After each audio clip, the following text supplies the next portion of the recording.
How to defend yourself when the world has ended. Every gun is empty, every blade is rusted, and you're standing in a dead street with nothing but your fists and a very bad feeling.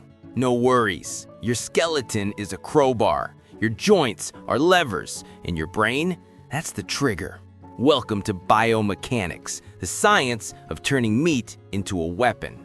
The grid's dead, law enforcement gone. You're scavenging a collapsed pharmacy when you hear boots behind you, heavy, confident, someone who thinks you're easy prey.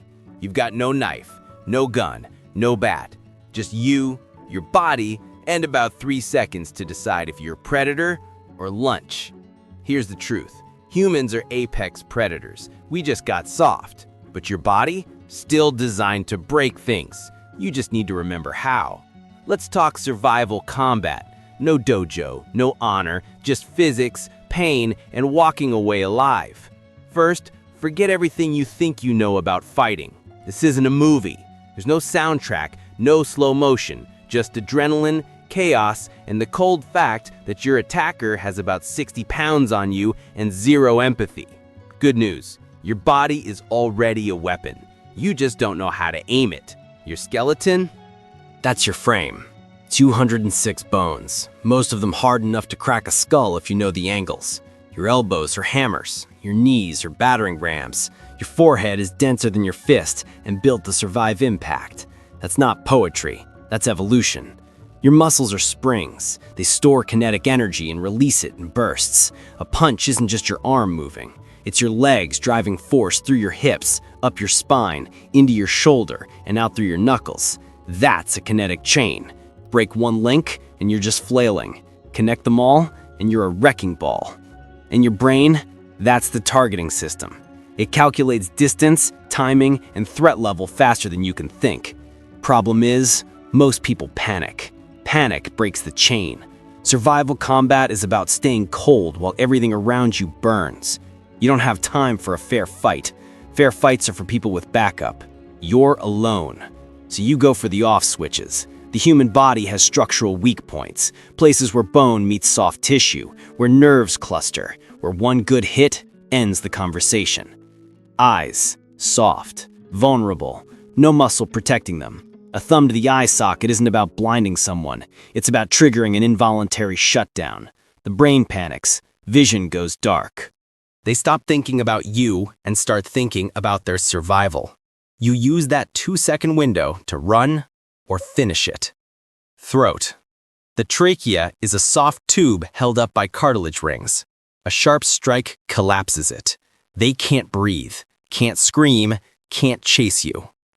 Use the edge of your hand, not your fist. Fists dounce, edges cut. Knees. Joints only bend one way. Hit them from the side and the ligaments tear. ACL, MCL, meniscus, all gone. They drop. You move. Groin. Nerve dense, low hanging. A kick there isn't about pain.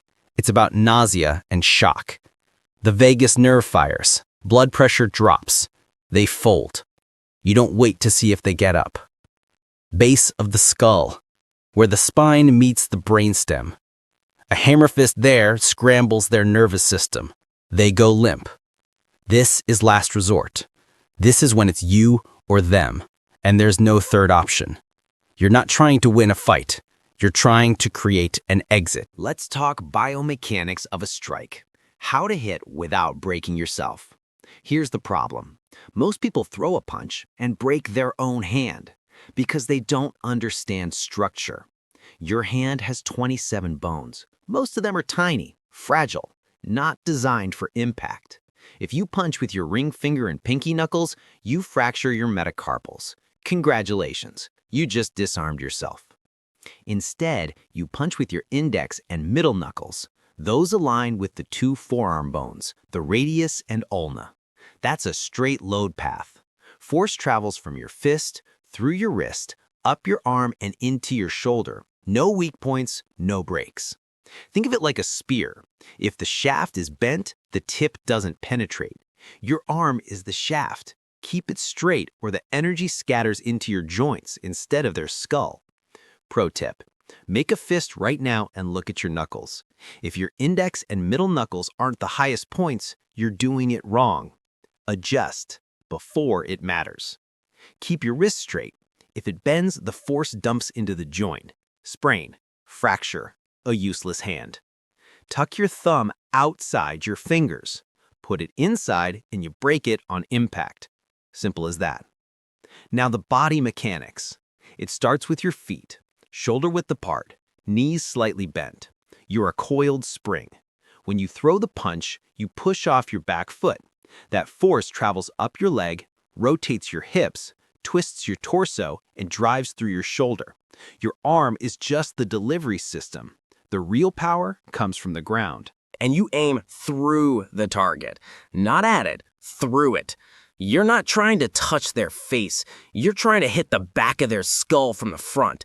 That's follow-through. That's commitment. That's the difference between a slap and a knockout.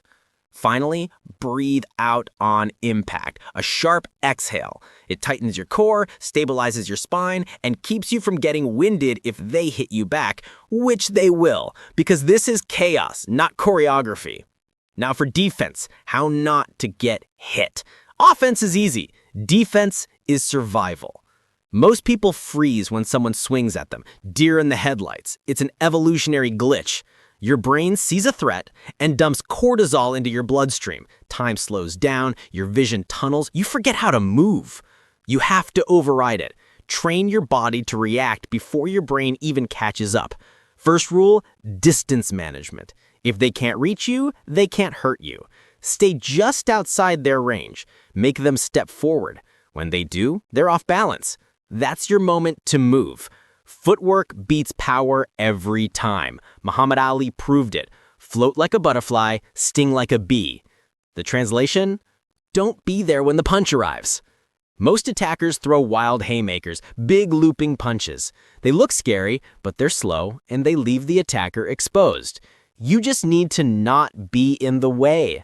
Second rule, don't block, redirect.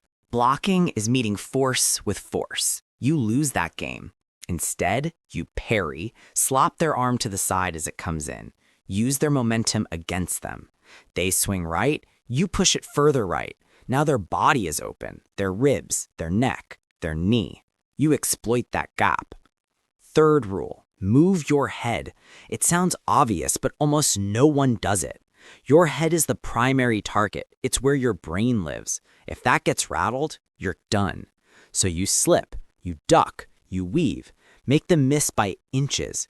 Every missed punch is wasted energy. They get tired, you stay sharp. Fourth rule, stay low. A lower center of gravity means better balance. You're harder to knock down. It's easier to shoot for their legs if you need to take them to the ground. And on the ground, size matters less, leverage matters more. And if they do grab you, don't pull away. That's your first instinct, and it's wrong. Pulling just tightens their grip. Instead, you attack the weak point of the grab, the thumb. It's the weakest part of their hand. Peel it back, twist, break it if you have to. The grip fails, you're free. Let's continue with ground survival. When you're down, but not out. Picture it. You're on the ground, worst case scenario. They're on top of you, heavier, stronger, angrier. Your first instinct is to freeze, to think it's over. It's not. Don't panic. The ground is just another battlefield, and you have advantages they don't expect. Your legs are stronger than their arms. That is a biological fact. Your quads and your glutes, the biggest muscles in your body, generate exponentially more force than their biceps and shoulders. So you're going to use that. Let's talk specifics. If they're in your guard, that means they're between your legs, you actually control their posture. Keep your knees clamped tight to their ribs, like a vice.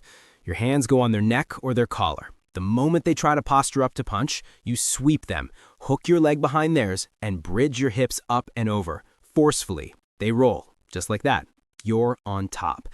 This isn't magic. The bridge and roll is pure physics. You're creating a fulcrum with your shoulder and using the explosive power of your hips as the lever. Their weight becomes their weakness. See, the heavier they are, the harder they fall. But listen close, because this next part is the most important thing you'll hear. You don't stay on top to fight. The moment you have space, you scramble to your feet and you run. The ground is where people die. Get vertical. Get gone. Okay, scenario 2. They mount you. They're sitting on your chest.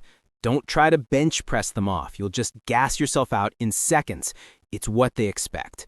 Instead, you trap one of their arms. Isolate it. Hug it tight to your chest so they can't pull it out. Now, trap their leg on that same side with your own. Then, bridge your hips hard to that one side. They tip over, you roll with them. Now, you're in their guard. And what do you do now? You run. But what if they're behind you, choking you? You've got seconds, literally. First, tuck your chin, protects your trachea. Grab their choking arm with both of your hands, pull down to create a little space. Turn your head to the side where their elbow is bent. That creates a gap for air. This is the moment for brutal efficiency. You bite, you claw, you dig your fingers into their eyes. There is no referees here. There are no rules. There is just survival. And if you can't escape that choke, you go for the soft targets. Groin, eyes, throat, ears. You rip, you gouge, you make them regret every single decision that led to this moment. But knowing all these moves is useless if your own body shuts you down. Let's get into the science of fear, why your body betrays you, and how to fix it. Here's the thing no one tells you. Your body is designed to run, not fight. When you're in real danger, your sympathetic nervous system kicks in. Fight or flight. Your heart rate spikes. Blood dumps into your legs preparing to sprint. Your fine motor skills completely disappear. Your hands shake. Your vision narrows into a tiny tunnel. You can't think straight. That's adrenaline. It's incredibly useful if you're running from a bear. It's a nightmare if you're trying to execute a precise move. Your brain is screaming commands, but your hands feel like they belong to someone else. So you train. You drill the basics until they're completely automatic. It's muscle memory. Your body moves before your brain even has time to panic. And you practice breathing. Deep. Controlled. This is a hack. It tricks your nervous system into thinking you're calm.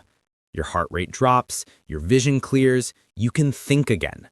Learn this. Box breathing. 4 seconds in, 4 seconds hold, 4 seconds out, 4 seconds hold. Repeat it.